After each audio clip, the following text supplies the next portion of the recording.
Hi, my name is Dave Rohal, and it's my honor to introduce you to Sociology 2100 Introduction to Social Psychology. I want to say up front, this course is about sociological social psychology, and there are classes in psychology. We're focusing on the sociology of social psychology. I'm going to review the syllabus to explain exactly how this class is going to unfold for you this coming semester. Let me just start by saying that I consider this an awesome class, not because I'm awesome, not because the reading and some of the other material is necessarily awesome. I think it is. But I think the topic we're going to look at is awesome. And if I do any good job at all, it's going to be about sharing with you how awesome that material is. So let's go over the syllabus in front of you here. That's my teaching philosophy. I've already kind of covered that, but let's get into how you're going to be graded. A couple of things you should know up front.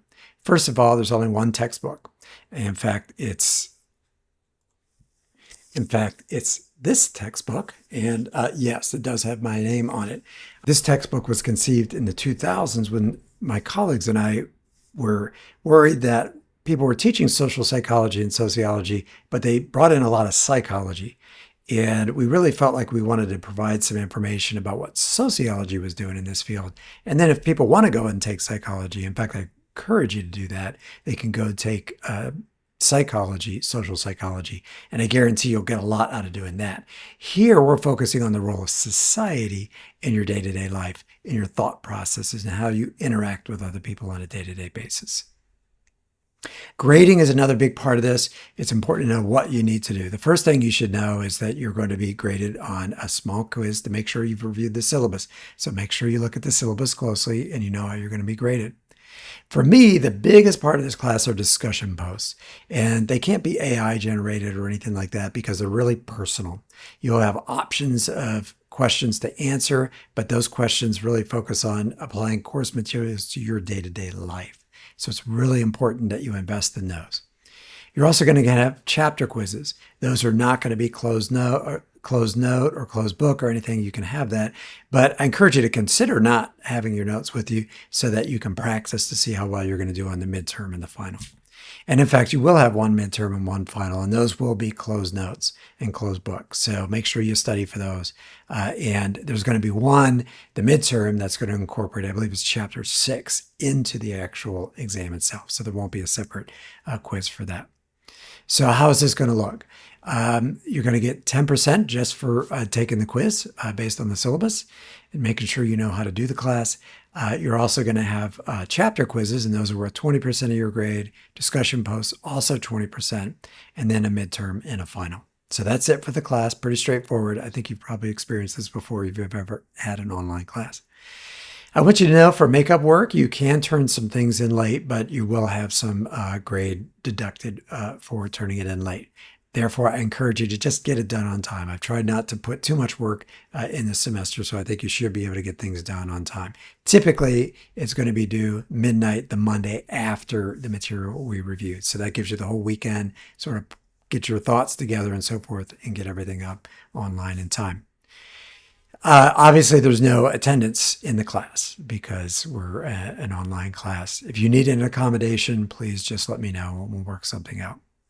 And in terms of plagiarism and AI and things like this, I have no problem with AI. I teach another class where we use AI throughout the semester, and future versions of this class might do the same thing. But for most of what we're going to do this semester, there shouldn't be any use of AI. I would put that in the realm of plagiarism because you shouldn't need AI in any way. So briefly, let's look at what we're going to be doing. The first part of the semester is introducing you to the field. And after the first week or so, I'm going to have some people sort of leaving the class, entering the class, and so forth.